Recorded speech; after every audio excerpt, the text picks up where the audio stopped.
বিসমিল্লাহির রহমানির রহিম। আসসালামু আলাইকুম রহমতুল্লাহ। আমি মোহাম্মদ শাহাবুদ্দিন। আমি বিএসসি ইন সিভিল ইঞ্জিনিয়ারিং। আমি বেসিক্যালি ডিপ টিউবওয়েলের উপর আমার 14 বছর অভিজ্ঞতা রয়েছে। তো আমরা এখানে ঢাকা ওয়াসার কাজ করে থাকি। আমার কোম্পানির নাম হলো গ্রিন জেনেসিস ইঞ্জিনিয়ারিং লিমিটেড। আমরা গত দুটি কাজ ঢাকা ওয়াসা থেকে পাইছি। প্রথম কাজ হলো টঙ্গী বেড়িবাঁধ, যেটা সাকসেসফুলি আমরা হ্যান্ড ওভার করছি। আর দ্বিতীয় কাজ হলো হায়দ্রাবাদ। দুটি হলো মোট জোন 9। তো আমাদের এখানে কাজ করতে এসে সর্বপ্রথম আমরা মোবিলাইজ করছি rig, dealing pipe, compressor air, jetting pump ইত্যাদি ইকুইপমেন্টগুলো আগে আমরা সর্বপ্রথম মোবিলাইজ করছি। মোবিলাইজ করার পর আমাদের প্রথম যে কাজটা হলো সেটা হলো ড্রাই ডিলিং, যেটা এই যে নিচে মাটির নিচের অংশটুকুকে আমরা ড্রাই ডিলিং বলি, যেটাকে আমরা কেসিং বলি আর কি। এটা 15 থেকে 20 ফিট হয়ে থাকে। ড্রাই ডিলিং সম্পন্ন হওয়ার পরে আমরা পাশে একটা লেগুন কাটি, যেটাকে আমরা এই ডিলিং সেক্টরের দিক দিয়ে ভ্যাট বলে থাকি। ভ্যাট কমপ্লিট করার পরে তারপর আমরা হলো মূল ডিলিং এ যাই। মূল ডিলিং এ যাওয়ার পরে আমরা স্যাম্পল কালেক্ট করি। এই স্যাম্পল কালেক্ট করে আমরা 1000 ফিট গভীরতায় যাই। যাওয়ার পরে আমরা এটাকে এই স্যাম্পলগুলো 5 ফিট পর পর 10 ফিট পর পর কালেকশন করি। স্যাম্পলটা কালেক্ট করলাম, চলেন আমরা তাহলে স্যাম্পলটা দেখি। এই হলো আমাদের স্যাম্পল কালেকশন। আপনারা এখানে আসেন, দেখেন। এই হলো আমাদের স্যাম্পল। এই স্যাম্পলের মাধ্যমে আমরা এই ডিজাইনটা তৈরি করছি। এই স্যাম্পলটাকে আমরা যে স্যান্ডগুলো আছে, স্যান্ডগুলোকে আমরা সিপ সেট অর্থাৎ সিপ অ্যানালাইসিসের মাধ্যমে এটাকে D30-র যে ভ্যালু অর্থাৎ বালির যে আকার, কতটুকু কি আকারের অবস্থা, এটার উপর নির্ভর করে আমরা ফিল্টার পার্টগুলো স্থাপন করে থাকি। সেটা হলো আপনি এখানে আসেন, দেখেন যে এই যে আমাদের ওই যে প্রথম যে সলটা আছে ওটা হলো 0 থেকে শুরু। এখান থেকে এইভাবে আমরা 450 ফিট পর্যন্ত আমরা 10 ফিট করে স্যাম্পল কালেক্ট করছি। এরপরে আপনাদের 450 ফিটের পর থেকে 5 ফিট করে স্যাম্পল কালেক্ট করি। যেমন কিভাবে আপনাদের একটা বাস্তব উদাহরণ দেখাই। যেমন এখানে দেখেন একটা 300 ফিটের স্যাম্পল আছে। 300 থেকে 310 ফিট, তার মানে নিঃসন্দেহে এটা 10 ফিট পর পর। 450 ফিটের পর একটা আপনাকে স্যাম্পল দেখাই। এই যে হলো 830 থেকে 835, তার মানে এখানে কিন্তু 5 ফিট পর পর। তো এই হলো আমাদের বালির স্যাম্পলের অবস্থা। দেখেন এখানে আরেকটা জিনিস নির্ভর করবে, এখানে লেয়ারের যে কালার অর্থাৎ আপনার স্যান্ড লেয়ারের যে কালার, বিভিন্ন কালারের এখানে আছে। তো এই কালারের উপর কিছুটা ডিপেন্ড করে যে আয়রনটা কোন জায়গায় আছে আর কোন জায়গায় নাই। আপনাদের একটা সহজ জিনিস বুঝাই। যেখানে ব্রাউন কালার থাকবে অর্থাৎ এই যে ব্রাউন কালার, এখানে কিন্তু আয়রনের পরিমাণটা নাই। এখানে যদি আপনারা ফিল্টার স্থাপন করেন আয়রনের পরিমাণ পাবেন না। ফিল্টারগুলো কোন জায়গায় দেয়া যাবে অর্থাৎ বালির যে হলো FM এবং গুণাগুণ, সেটা নির্ণয় করে আমরা ফিল্টারের জায়গাগুলো নির্ধারণ করে থাকি। তো প্রথম আমাদের যে এখানে ডিজাইন করতে গিয়ে আমাদের যে জিনিসটা করতে হয়েছে সেটা হলো সর্বপ্রথম আমাদের এটা হলো ডিজাইন। তো এই ডিজাইনটা আমরা একে সিপ অ্যানালাইসিস করে বাড়ির সূক্ষ্মতার গুণাঙ্ক নির্ণয় করে তারপরে আমরা এই ডিজাইনটা নির্ধারণ করি। নির্ধারণ করার পরে এখানে আমাদের যেটা ছিল সেটা হলো সর্বনিচে 10 ফিট একটা বেল্ট প্লাগ থাকবে। এরপরে আমরা দিছি 39 ফিট হলো স্টাইনার অর্থাৎ ফিল্টার পার্ট। তারপরে আমরা দিছি আবার 50 ফিট ব্লাইন্ড পাইপ। এরপরে আবার দিছি 19 ফিট 6 ইঞ্চি অর্থাৎ একটা ফিল্টার দিছি হলো 30 স্লট, আর একটা ফিল্টার দিছি 20 স্লট। 20 স্লট দেওয়ার উদ্দেশ্য হলো এখানে বালির যে FM বা বালির যে আকার এটা খুবই সামান্য।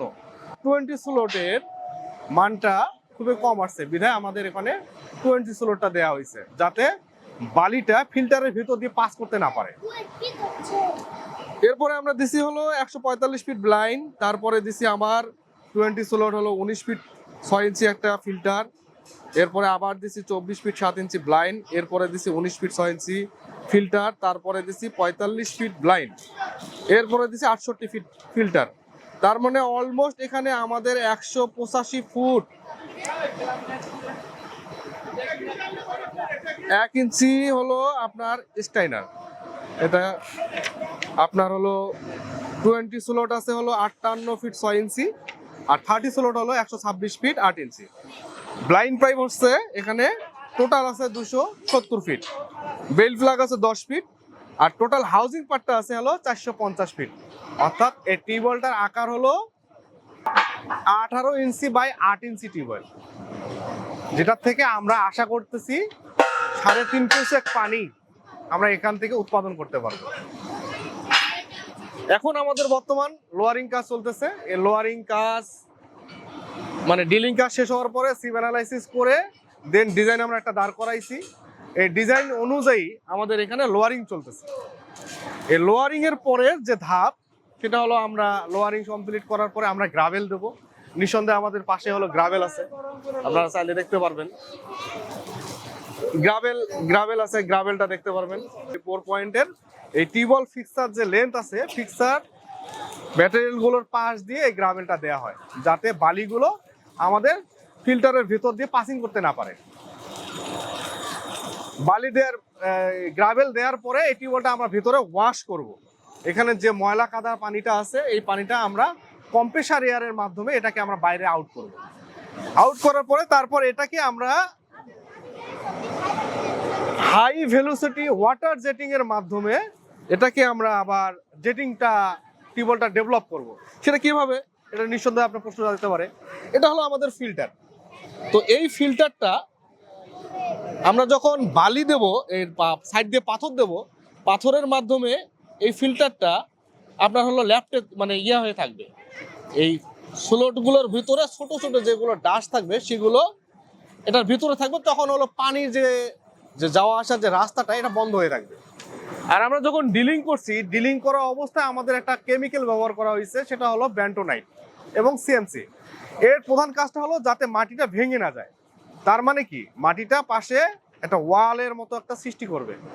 এখন এই ওয়াটার জেটিং এর মাধ্যমে এটাকে আমরা এই যে ওয়ালটা সৃষ্টি হয় এই ওয়ালটাকে আমরা এটাকে ভঙ্গুর করব। ভঙ্গুরতার মাধ্যমে আমরা যাতে পানির যে সোর্সটা আছে এটা যাতে সহজেই ঢুকতে পারে পানি, এটার জন্য আমাদের হাই ভেলোসিটি ওয়াটার জেটিংটা করতে হয়।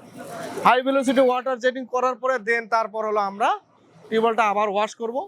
যে অংশটা ভরে যাবে, এই ছোট ছোট যে ডাস্টগুলো আছে এই ডাস্টগুলো এই ফিল্টারের ভিতর দিয়ে পাসিং করবে। পাসিং করে কিছুটা আপনার যে 170 ফিট বা 180 ফিট ভরতে পারে।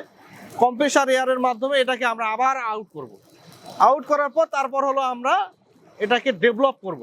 ডেভেলপটা কি, সেটা হলো এর ভিতরে আমরা 3 কিউসেক বা 3.5 কিউসেক একটা পাম্প নামাবো।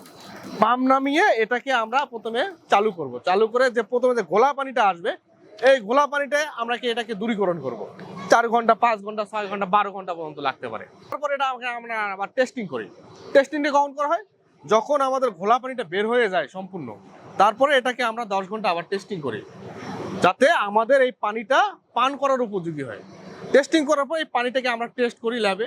টেস্ট করার পরে এটাকে আমরা টার্বিডিটি, আয়রন, ম্যাঙ্গানিজ কি পরিমাণ থাকে, আমাদের রেঞ্জের মধ্যে আছে কিনা, যদি রেঞ্জের মধ্যে না থাকে সেটাকে আমরা ওইভাবে আবার পিউরিফাই করি। একটা টিউবওয়েলের জান প্রাণ হলো এই ডিজাইন। এই ডিজাইন দেখে আমরা টোটাল ফিক্সার লোয়ারিং করি। লোয়ারিং এর মাধ্যমে তারপর এটাকে আমরা ডেভেলপ করি। এই যে আমরা লোয়ারিং করি সে লোয়ারিং এর যে আমাদের এখানে পাইপ আছে, এই হলো আমার এটা ফিল্টার। এটার পরে আছে আমাদের এখানে আছে হলো যে ব্লাইন্ড পাইপ। এরপরে আছে হলো 8 ইঞ্চি, ওটাও 8 ইঞ্চি। এরপরে আছে আমাদের হলো এখানে দেখেন রিডিউসার আছে, এটা হলো 18 ইঞ্চি, এটা হলো 8 ইঞ্চি। অর্থাৎ আমাদের যে পাম্পটা, এই পাম্পটা থাকবে এটার ভিতরে, অর্থাৎ এই 18 ইঞ্চির ভিতরে। আর ফিল্টার যে আছে এই ফিল্টার পার্টটা থাকবে এই 8 ইঞ্চির ভিতরে। এই হলো আমাদের হাউজিং পাইপ। এইভাবে আমাদের এই টিউবওয়েলটা মোটামুটি আমাদের একটা মাস 2 সময় লাগে। 2 মাস অর্থাৎ 60 দিনের মধ্যে আমরা মোটামুটি এটাকে কমপ্লিট করতে পারি।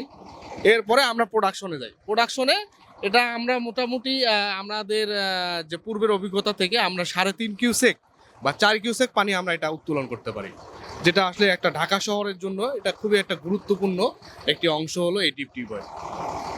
যেহেতু পানির অপর নাম জীবন, সবাইকে সচেতন করব যে আমি সচেতন হই, আপনি সচেতন হন, পানি অপচয় রোধ করি।